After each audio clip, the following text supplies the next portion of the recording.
In today's video, you'll discover the one-word strategy that can help you beat burnout in your job, your career, and your personal life. And I'm going to share with you my own personal story of how I conquered burnout. So stay tuned.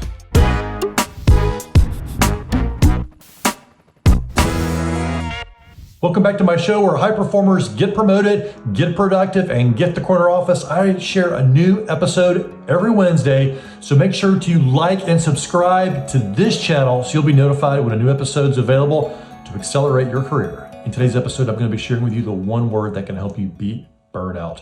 And I'm going to start by sharing my favorite case study, which is my own. You see, I grew up with big dreams in the corner office, always taking the next job, the next big opportunity, the next bigger paycheck, jumping from city to city, company to company. But you know what? Once I had the corner office, it wasn't what I thought it was going to be. In fact, I was more frustrated than ever. And I eventually started showing up to work as the empty suit. The empty suit being, yes, I was there physically, but I wasn't emotionally or mentally fully engaged with my job. And I was completely burned out. You see, I had years and years and years of unfulfilled expectations on what a job should be and what I should have. And frankly, it was like I was always being haunted by the ghost of a bad boss, bad customers, bad coworkers. I was just really frustrated. It was like I was being haunted by the ghost of Christmas past. And then finally, I made a mental shift. I started really listening to my own inner dialogue. And I noticed when I got really frustrated in my job, I thought about finding the next job. That's right, finding my next opportunity, either inside the company or outside the company, but I just needed an escape. And then I found myself fantasizing about starting my own business and how much better life would be if I just started that my own perfect business and ran things how I wanted it to be. But you know what? This was all just a fantasy. And the more I thought about it, the more I just disengaged from work until I finally burned out. And frankly, things weren't going very well in my career. But as I listened to my own inner dialogue, this word find kept coming up time and time again about just go find the next thing. Once you get that next thing, it's going to be so much better. But the definition of the word find is to happen upon by chance. It's like pinning your hopes and career dreams on the career lottery. And by the way, we all know what happens with lottery winners once they win the lottery a year later. Most of them end up broke anyway. So this is no way to really live your career with finding the next opportunity versus creating something right where you are. So for me, that was the one word strategy that emerged, which is the word create, which is a far much older and ancient word than the word find. Create comes from the word creare ex nihilo in Latin, which means to bring forth something from nothing. So for you in your career, I ask you this to think about, reflect on this right now. Which is more powerful for your career? Is it to find that next opportunity when you get frustrated and burned out? Or is it to create, which is to bring something forth from nothing? And I ask this to executives, to their teams, and I ask this from the stage when I'm doing presentations and trainings and keynotes. Which is more powerful for your career? Is it to find or is it to create? Most people, upon reflection, find it's to create.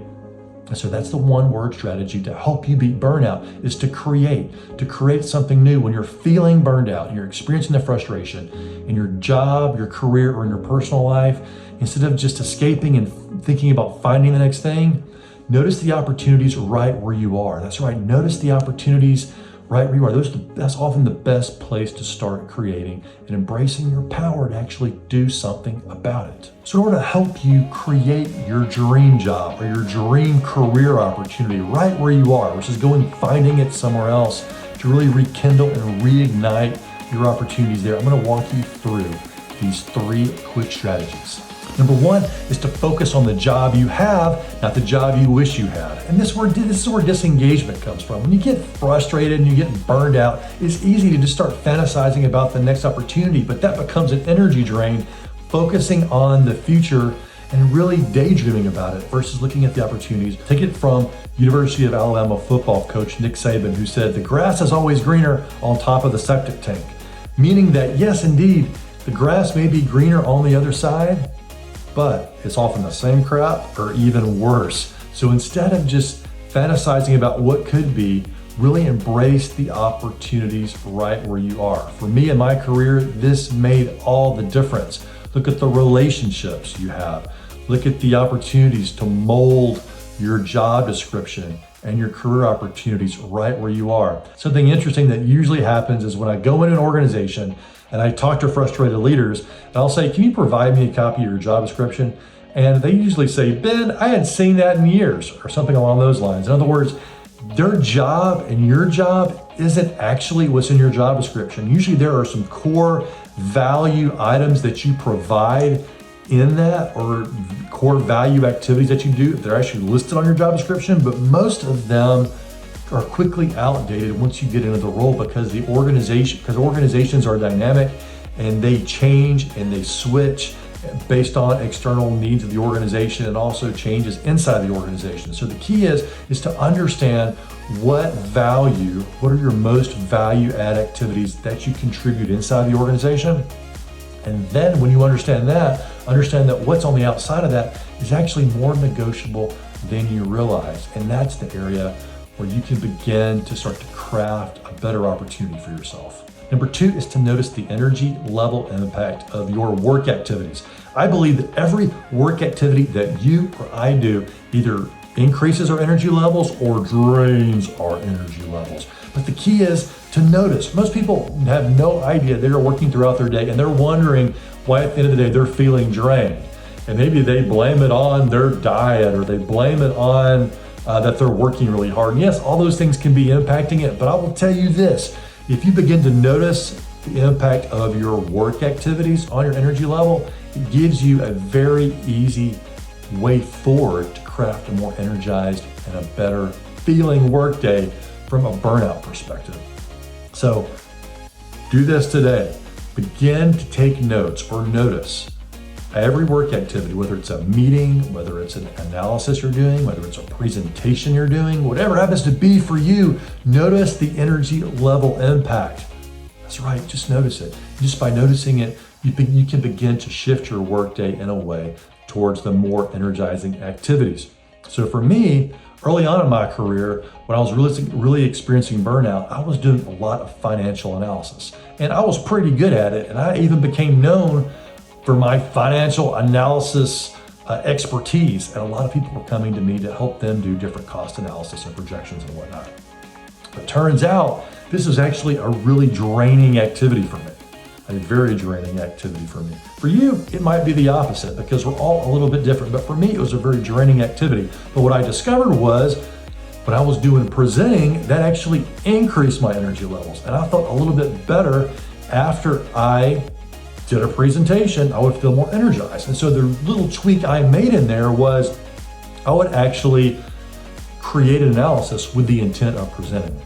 Okay, that gave me more intention. It was a modifying tweak. So I might be putting in some long hours with the analysis, but I was looking forward to presenting it.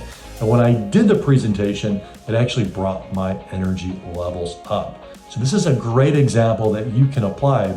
But first, of course, you got to start noticing it. And once you start noticing it, you can begin to make modifications to your day to help increase your energy levels and help you conquer burnout. Number 3 is to notice the words you use to describe your work. Years ago, my young daughter came to me as I was walking out the door to go to work, and she said, "Daddy, don't go to work." And I looked to her and I said the words that I thought I never would. "Baby, Daddy has to go to work."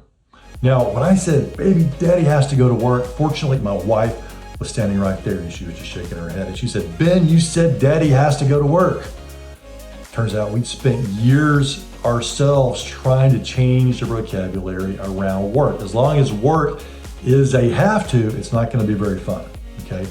How we try to handle these situations now is I say, Daddy gets to go to work, right? Work can be something to look forward to, even when I'm not always looking forward to it. Choosing the words can make a very powerful impact on ourselves in terms of what we're looking forward to and how we approach it. Anything you have to do is not going to always work out in a very positive way, right? But anything you get to do, you're immediately shifting it in your life as a gift and you start to approach it differently. And the best part is this impacts the people around you and the generations to come. like your children.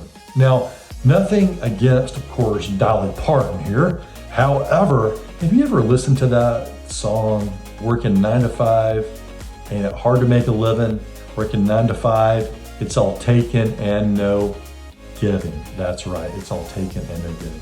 Now, I danced to this like I danced to numerous country songs, including Hee Haw back in the day. And we're not always conscientious about the music we're surrounded with, the stories, right, that we're surrounded with, and all of these things start to make work feel very heavy. So the key is just to notice the language today that you're using to describe your work and begin to change the language around it. And notice how that impacts your own inner dialogue, and also how it impacts your dialogue with others. And that's a great way to start spreading a much more positive, energetic view of work and conquer burnout. And there's a bonus strategy. The bonus strategy is to put your own mask on first. That's right, when we talk about putting our own mask on first, it is so critical that we think about this daily, right? This is not just one and done thing. We need to think about it daily. Now, if you're not familiar with that, that's what comes on the intercom when you're on an airplane and they're saying, in case of loss of cabin pressure, even if you've got a small child next to you, put your own mask on first. Because if you don't put your own mask on first, where you can breathe and stay alert, you're not going to be very good to help out anybody, including your neighbor or your child on the plane. And this applies to work too, right? This is why it's important that we think about burnout in a very proactive way. And we do that by taking care of ourselves first and nourishing ourselves and trying to keep ourselves in the best shape emotionally, physically, and mentally sharp, so we can take care of others and ourselves and our own community. Now, this leads me to one other thought when it comes to putting your own mask on first. We all have two communities. We have the communities that we support and the communities that support us. In many lines of work, it's easy to really stay focused on the people that we're serving, whether that's your clients, your boss, the other people in your community that you may be taking care of, even in your family. But what about the people that support you? And if you're over focusing on the ones you support, but you're not nurturing the ones that help support you, this can also lead to burnout, because your community can be a place of support and nourishment and help you through the tough times, including beating burnout. So for your next step, we covered 3 big strategies today and 2 bonus strategies. And I'm going to quickly review them for you. Number 1 is to focus on the job you have, not the one you wish you had, because that's where the immediate opportunities are. And that's where you can be the most proactive and make the most immediate impact. Number 2 is to notice the impact of those activities that energize you and those that drain you, so you can begin to make small modifications to increase the number of energizing activities in your workday. Number 3 is to begin to challenge the language of work being a have to versus a get to, and notice the language in your inner dialogue and in your conversations with other people. And the 2 bonus strategies were all related to putting your own mask on first, which is one of the strategies there. And the other one is making sure that you're paying attention not just to the community that you serve, but also the community that serves you. So for your next step, all you need to do is just apply one of these strategies. Now, for bonus points and to really accelerate your career, I try applying 2 or 3. And if you really want to set this thing on fire, make sure to stick around for the next video where I have some more career accelerating strategies for you to beat burnout.